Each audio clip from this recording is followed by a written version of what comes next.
¿Qué pasaría si hoy Dios te hiciera esta pregunta en esta mañana? Pide lo que quieras que yo te dé.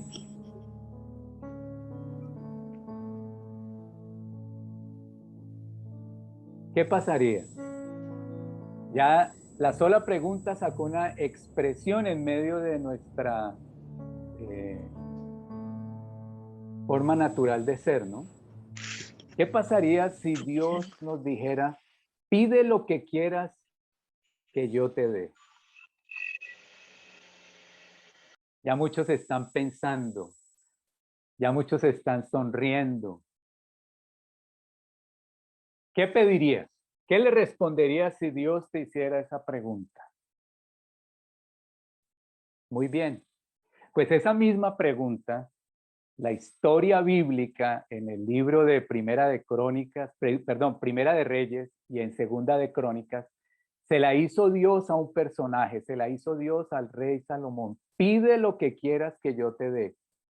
Y Salomón le respondió, dame sabiduría para gobernar bien al pueblo y para tener buen discernimiento de lo que es bueno o es malo.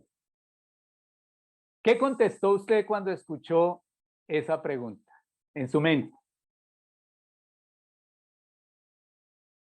Dinero para pagar las deudas, la persona que ha anhelado que me acompañe por toda mi vida, salir de esta crisis matrimonial, mejorar mi relación con mis hijos, no sé. Cualquiera que sea la respuesta, no vamos a decir que es incorrecta o que es mala, pero espero que en esta mañana no sea como esa respuesta que nos sucede cuando vamos a un sitio para comer y tradicionalmente pedimos lo mismo. ¿A usted le ha sucedido? Nosotros tenemos la oportunidad de hacer un receso en diciembre y todos ustedes lo saben. Hacemos un tiempo de receso y tuvimos la oportunidad de viajar a otra ciudad desplazándonos en vehículo y en uno de los sitios donde tuvimos que pasar la noche, fuimos a cenar y entonces junto con mi esposa tomamos la carta y en el momento en que íbamos a seleccionar, yo volví y seleccioné lo de siempre. Y mi esposa levantó sus ojos sobre la carta y me dijo, ¿y por qué no pides algo diferente? Y el haber escuchado esa voz me sirvió haber podido probar y tener la expresión de otra cocina y de otro típico plato de la zona donde nos encontrábamos. Y fue una experiencia grata. Pero ¿cuántos de nosotros frente a esta pregunta respondemos siempre, o por decirlo así en la analogía, ordenamos lo mismo?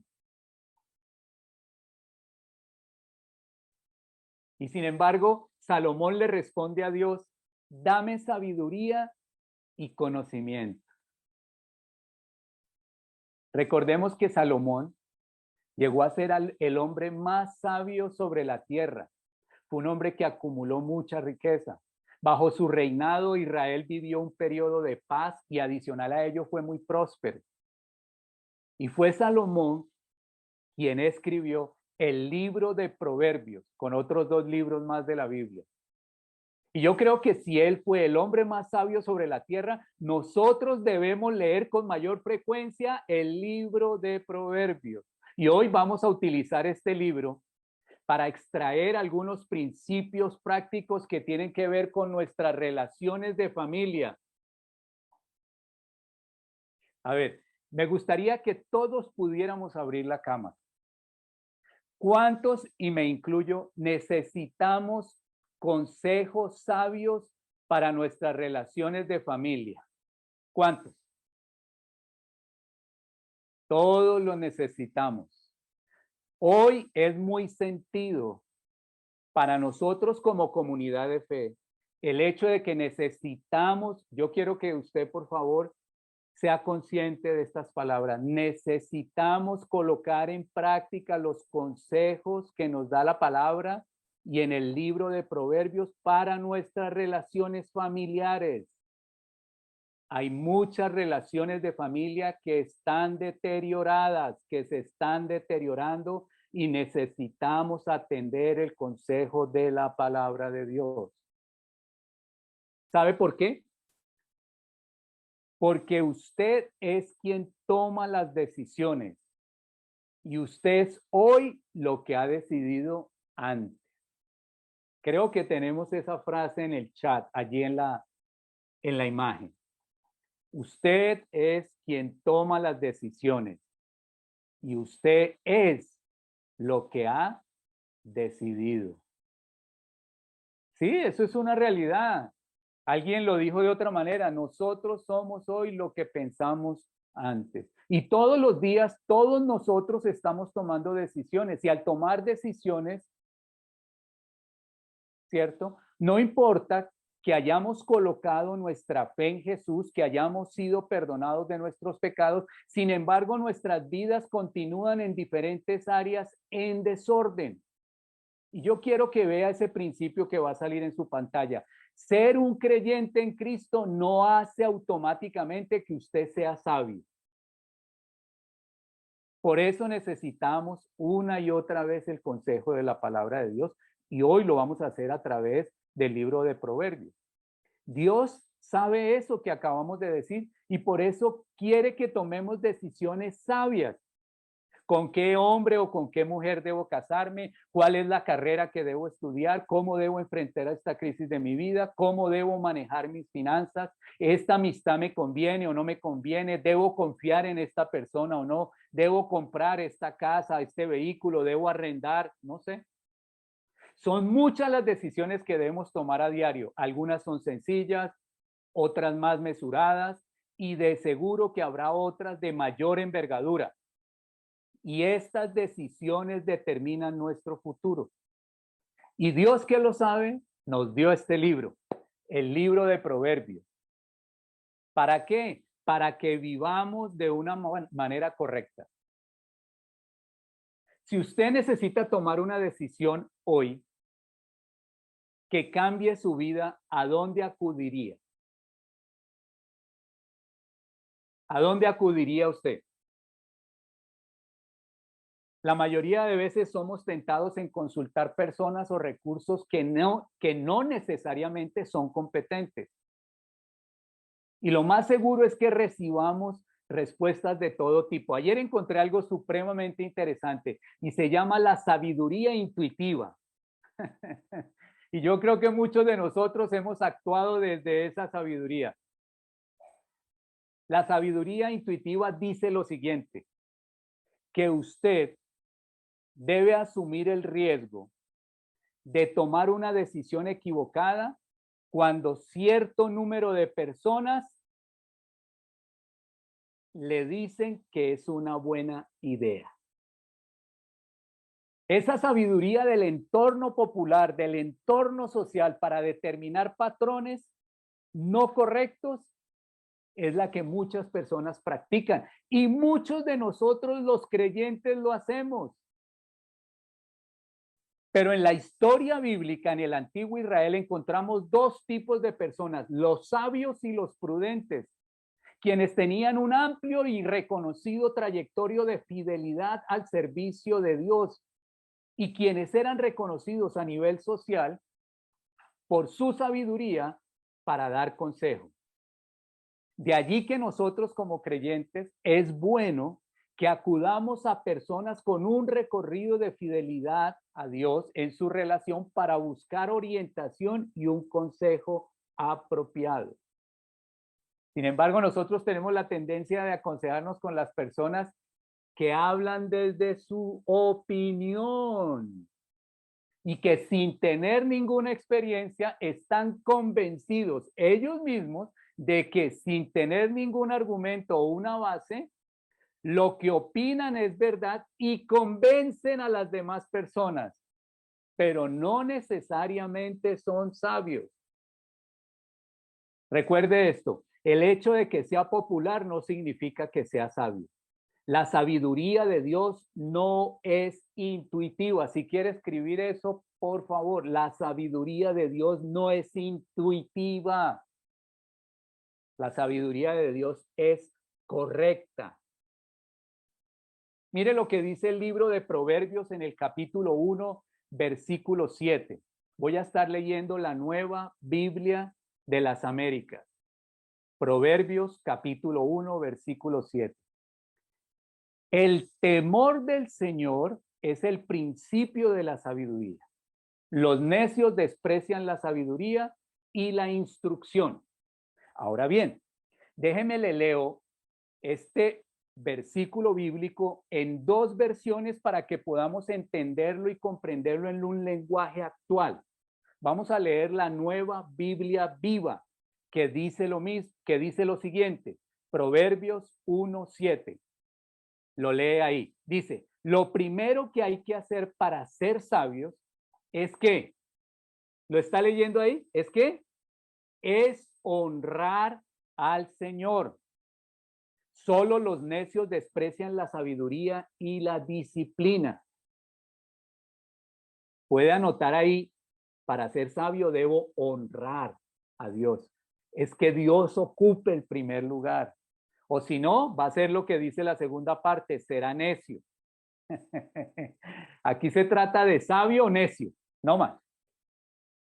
Pero si lo leemos en la traducción del lenguaje actual, dice así, todo el que quiera ser sabio, ¿cuántos sabios hay aquí hoy? ¿Cuántas personas quieren ser sabias? Muy bien, veo sus manos levantadas. Todo el que quiera ser sabio debe empezar a obedecer a Dios. Está muy claro. En una versión dice el temor, en otra dice honrar, pero en esta me encanta. Empezar a obedecer a Dios. Pero la gente ignorante no quiere ser corregida ni llegar a ser sabia. Y ahí está implícito que de por medio hay una decisión. Hoy habrá personas que quieran resolver sus situaciones a nivel de relaciones familiares y si quieren resolverlas, pondrán en práctica los consejos de la palabra de Dios y al ponerlos en práctica serán sabias porque empezarán a obedecer. Los que no ya saben en qué grupo quedaron. Necios o ignorantes. Pero no ignorancia de analfabetismo bíblico, porque hoy lo estamos enseñando. Entonces, ¿qué es el temor de Dios? El temor de Dios está allí mismo. Lo explica el mismo libro de Proverbios en el capítulo 8, versículo 13. ¿Qué es el temor de Dios? ¿Qué es el temor del Señor? Mire lo que dice Proverbios capítulo 8, versículo 13. Y se lo colocamos allí y lo voy a leer en tres diferentes versiones. Ya tenemos la imagen ahí y tenemos resaltado la importancia. Dice en la Nueva Traducción Viviente, todos los que temen al Señor odiarán la maldad. En la traducción del lenguaje actual, los que obedecen a Dios aborrecen la maldad. Y en la palabra de Dios para todos dice, el que respeta al Señor rechaza el mal.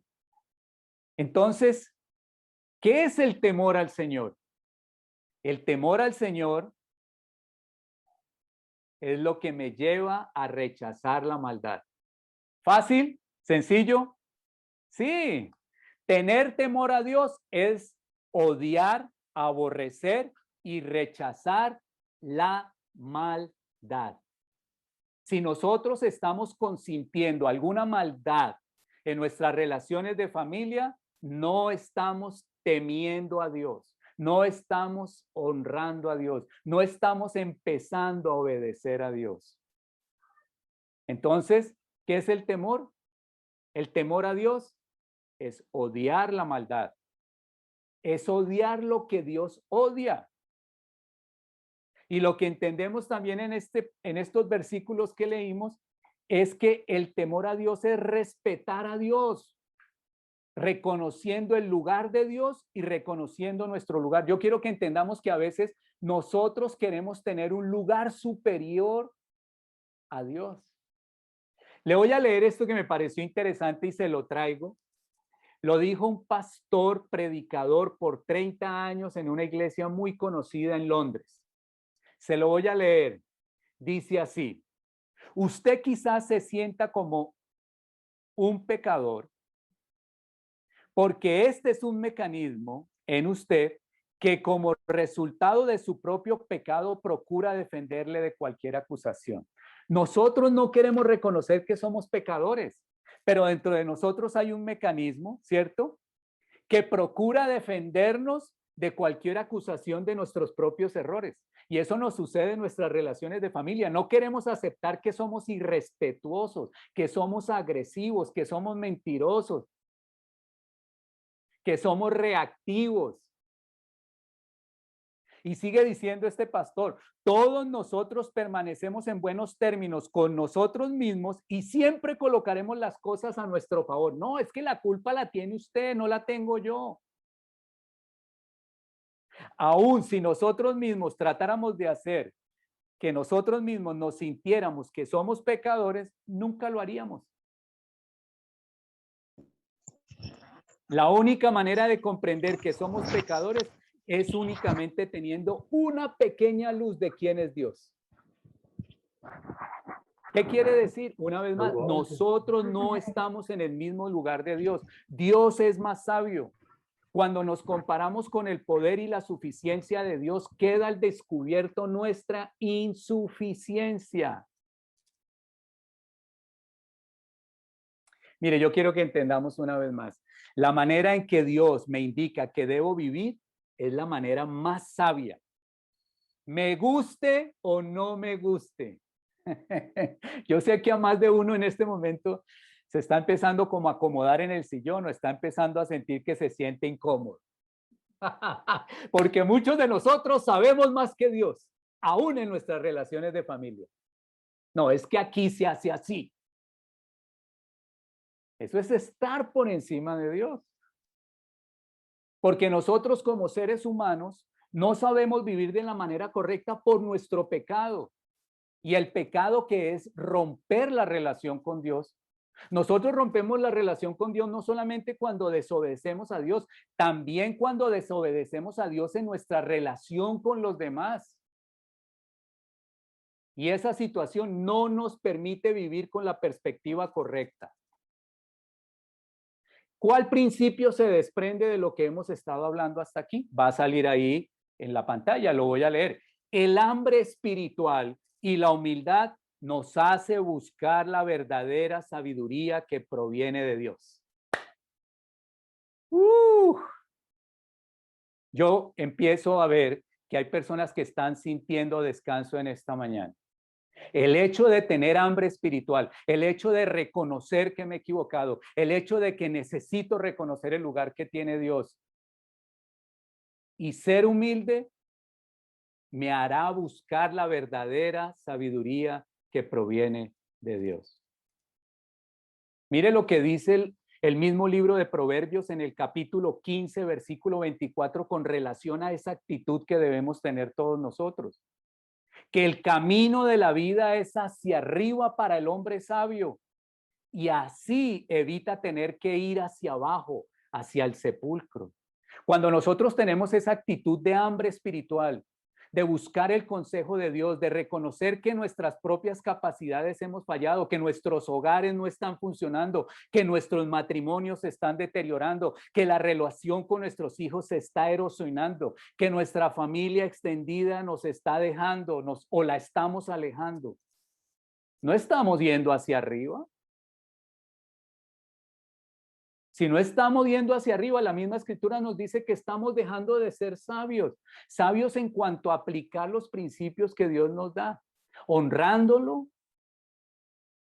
dándole el primer lugar y empezando a obedecerle. Dios quiere que vayamos hacia arriba. Y yo quiero que entiendan, no se trata necesariamente de cumplir con reglas, pero sí de tener un pensamiento correcto y acciones correctas. Entonces, ¿qué debemos hacer hoy?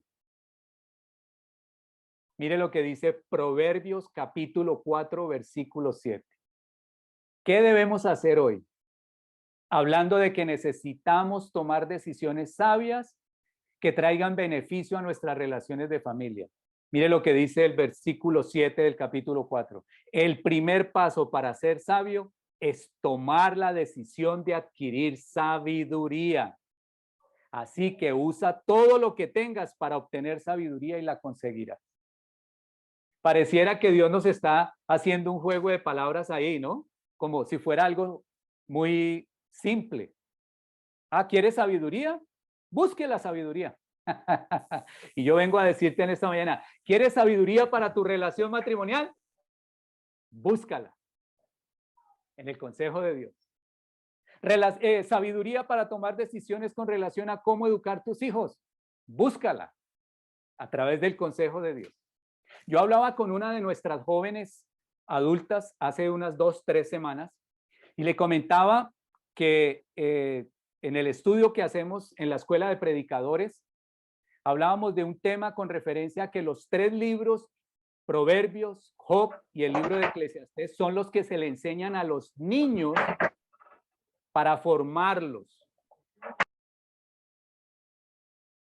Y qué interesante que dentro de la cultura judía se haga eso para formar el carácter de ellos, para saber cómo comportarse socialmente, cómo ser individuos de bien, cómo temer a Dios y cómo hacer una práctica de la sabiduría de Dios en todo lo que ellos hacen. Y de ahí que usted ahora se pregunta, uy, toda la gente refiere a los judíos como una gente muy próspera. ¿Y usted qué cree? ¿Por qué? ¿Porque son de buenas? No, porque practican estos principios desde muy niños. El libro de Proverbios, el libro de Job para saber cómo enfrentar las crisis, las dificultades, los sufrimientos. Eclesiastés para saber cuál es el sentido de la vida y Proverbios para saber cómo ser sabios desde muy jóvenes. Adquirir sabiduría no es de la noche a la mañana, es buscándola a diario en Dios. ¿Y cómo lo hacemos muchos de nosotros en esta sala virtual? Todos aquellos que por lo menos estamos en el tiempo con Dios, todos los días estamos recibiendo sabiduría. Sí, todos los que estamos haciendo el devocional Tiempo con Dios es vida viva, todos los días tenemos un pasaje de la Biblia. El libro de Éxodo ha sido un reto completo y hemos aprendido del ejemplo de Moisés y el trato de Dios con Moisés para llevar su propósito. Y todos los días estamos recibiendo sabiduría a través de ello. Ahora entonces, que hemos entendido que tenemos que tomar decisiones sabias que nos permitan honrar a Dios obedeciéndole y que debemos buscar sabiduría en Dios, ahora lo invito a que apliquemos la sabiduría de Dios a nuestras familias. Entro de manera intencional ahí. Proverbios 24:3. Libro de Proverbios, capítulo 24, versículo 3. Miren lo que dice para aquellos que han pensado que no hay que hacer nada, que a Dios le quedó grande el asunto de nuestro matrimonio, de nuestra familia, de nuestros hijos. Dice así, Proverbios capítulo 24, versículo 3. Con sabiduría se construye la casa, con inteligencia se echan los cimientos. Lo voy a repetir. Con sabiduría se construye la casa, con inteligencia se echan los cimientos. Di conmigo allí donde estás. Ojalá todos abran su cámara. Repita conmigo, lo vamos a personalizar. Yo lo tengo aquí, tu familia, pero tú vas a colocar mi familia. Dilo en voz alta. Mi familia. Muy bien, los veo en Cali, veo a David en Arbeláez. Allí Ramiro, Valentina, Brigitte, muy bien, Pierre, Judith en Santiago de Chile, Carolina en Chile, Álvaro y Melba, Marilyn, Samuel, Yunsu, Juan Carlos, Gloria en Cajicá, muy bien. Vamos a repetirlos todos. Dice así, digamos, mi familia debe ser construida sobre la sabiduría. Es un proceso.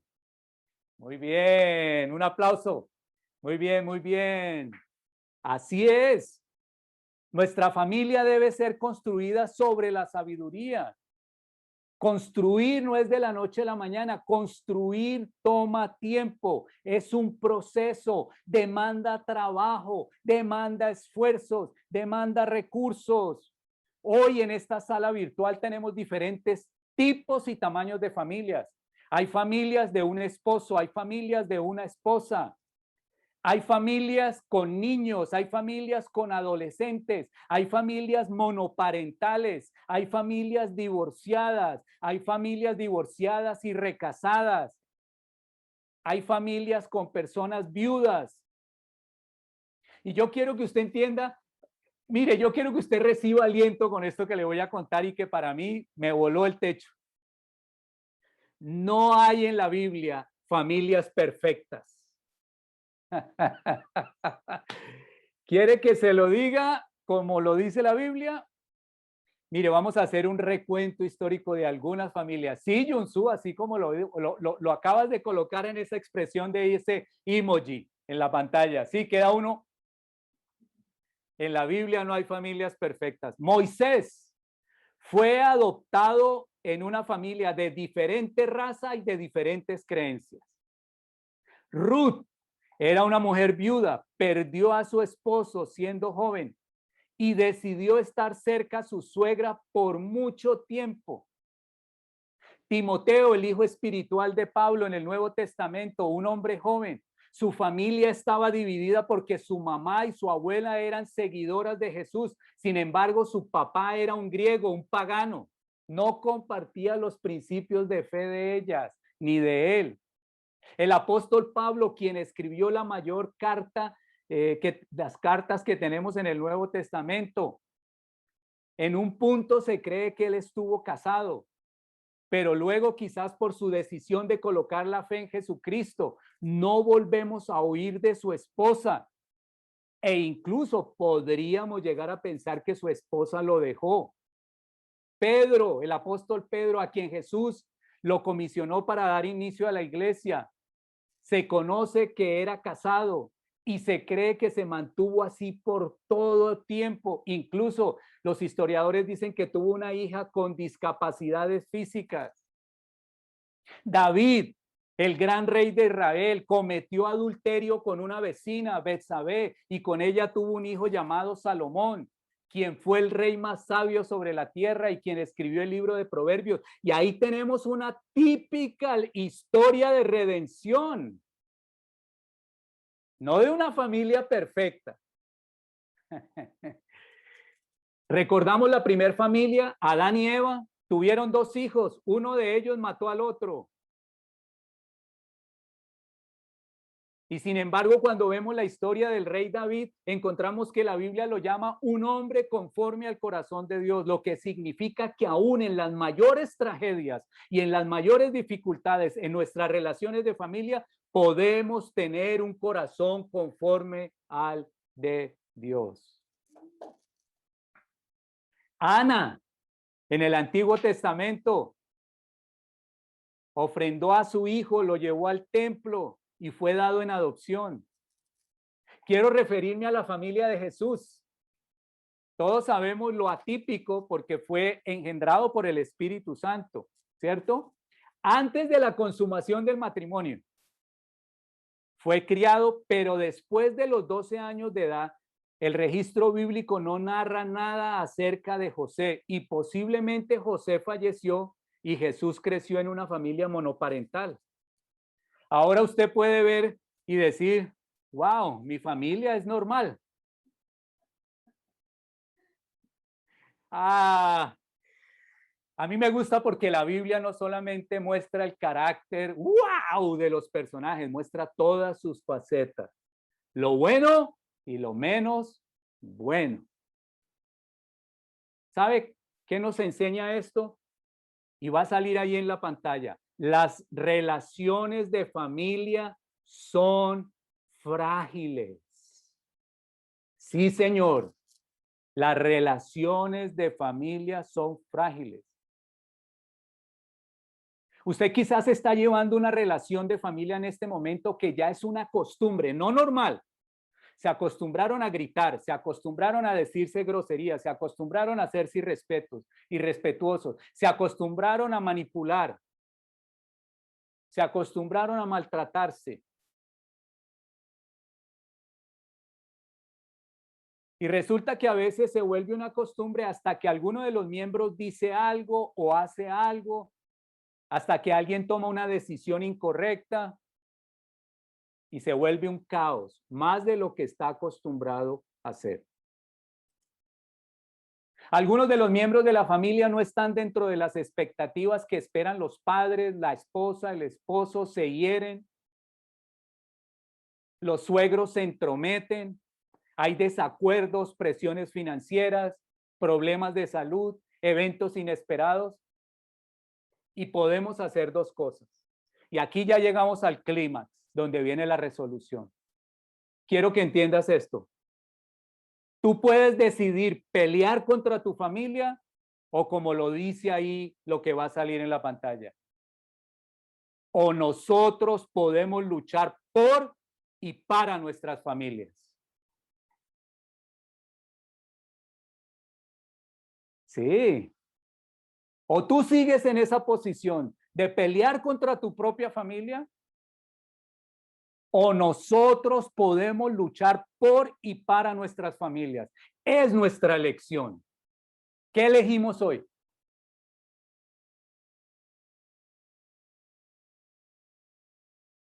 Quiero que te grabes estas tres palabras. Y ahora viene la resolución. Tres palabras. Deténgase, deje y desarrolle. Deténgase, deje y desarrolle. Y se las coloqué con la letra D para que usted mañana, pasado mañana, se pueda acordar. Deténgase, deje y desarrolle. Yo quiero que entienda esto, el primer principio, deténgase. Vamos a aplicar los principios de la sabiduría de Dios para construir con sabiduría nuestra familia. Deténgase, por favor, de tratar de tener siempre la razón. 50% de las fricciones en la familia se eliminarían si las personas se detuvieran de querer tener la razón todo el tiempo. ¿Usted no ha visto que a veces en la familia siempre hay un miembro que tiene la razón, pero cuando la tiene siempre quiere tener la razón? Y ¿sabe qué? Yo quiero que entendamos este principio. Muchas veces nos escondemos detrás de querer tener la razón para alejarnos de la posibilidad de la reconciliación. ¡Uh! Salió completo. Sí, señor. Me tocó tomar valor, Alvarito. Ay, esas son las dinámicas de nuestras familias. Usted, yo quiero que entienda esto, se lo digo con mucho amor. Usted podrá decir, tengo la razón en esto, tengo la razón en aquello, y podrá usted tener la razón, pero ya a nadie le importa en su casa. Usted podrá tener la razón y ya nadie lo escucha o la escucha. Usted podrá tener la razón y todos los demás miembros de la familia seguirán avanzando y ya nadie le pone atención. Quiero que observe ese principio que va a salir allí. Cuando se trata de las relaciones de familia, muchas veces usted tendrá que escoger entre ser humilde y arrepentirse. Porque vuelvo y se lo digo, la excusa de querer tener la razón impide la reconciliación.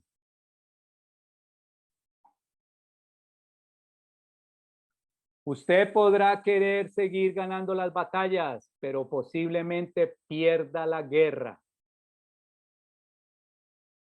Pensemos hoy en nuestras familias. Hijos, ¿cómo son sus relaciones con sus padres cuando ustedes siempre quieren tener la razón? Padres, ¿cómo están sus relaciones con sus hijos cuando ustedes siempre quieren tener la razón? Esposos, esposas, hermanos, hermanas, familia inmediata, familia extendida. Reconciliarnos no es justificar nuestra posición en la mente de la otra persona. Reconciliarnos no es tratar de convencer a la otra persona de que está equivocada. Reconciliarnos no es que todo va a volver a ser como era antes. Mire lo que es la reconciliación. Ahí va a salir en la pantalla. Reconciliación es lo que nivela el camino en la relación. Estar dispuesto a que por encima de cualquier circunstancia podamos mantener nuestra relación, nuestro vínculo de familia, la unidad por encima de tener la razón. Es buscar la reconciliación. Si ha habido un padre que ha fallado, si ha habido un esposo, una esposa, una madre, un hijo, una hija, un hermano, una hermana, hoy es el día de aplicar la sabiduría del libro de Proverbios para construir una casa y salvaguardar nuestra relación. La reconciliación es lo que nivela el camino de las relaciones y nivela el camino para influir. Cuéntenme cuántas veces ha sido más fácil seguir luchando teniendo la razón y no poder influir a la persona, al familiar, al esposo, a la esposa, a los hijos, a las hijas. Es más difícil influirlo, ¿cierto? Pero si uno dice, hijo, te pido perdón, mi actitud fue incorrecta. Esposa, discúlpame por haber levantado el tono de la voz. Papá, discúlpame, te irrespeté con mi actitud.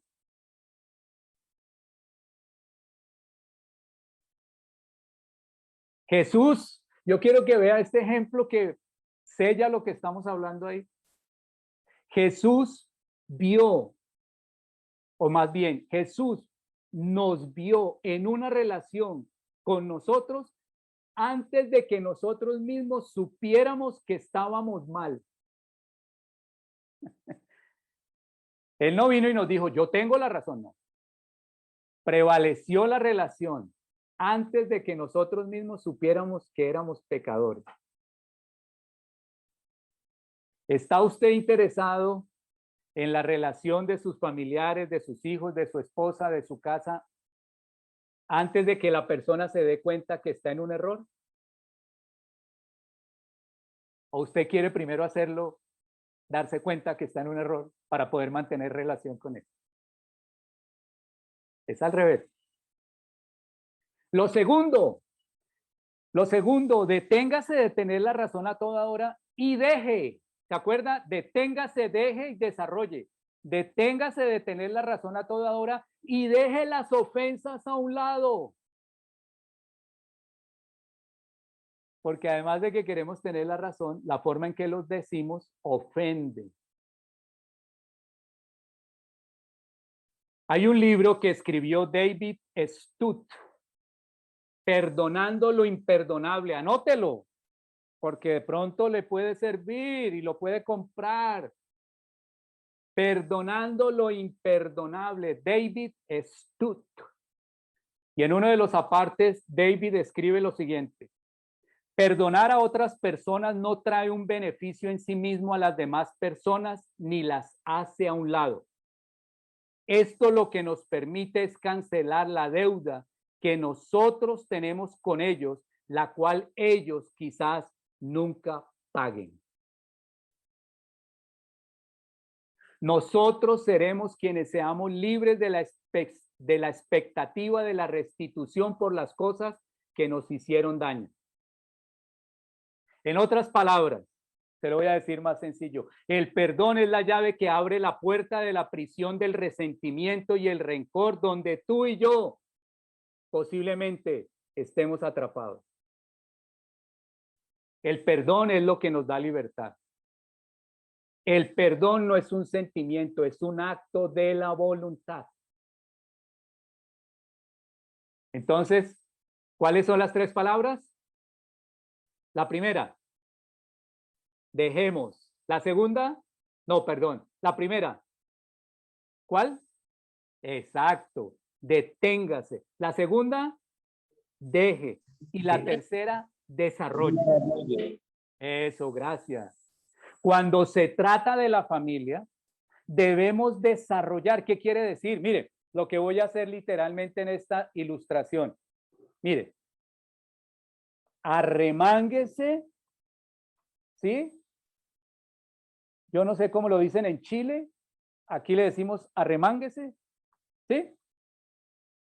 Y mire, manos a la obra, a trabajar por nuestras relaciones, dispongámonos.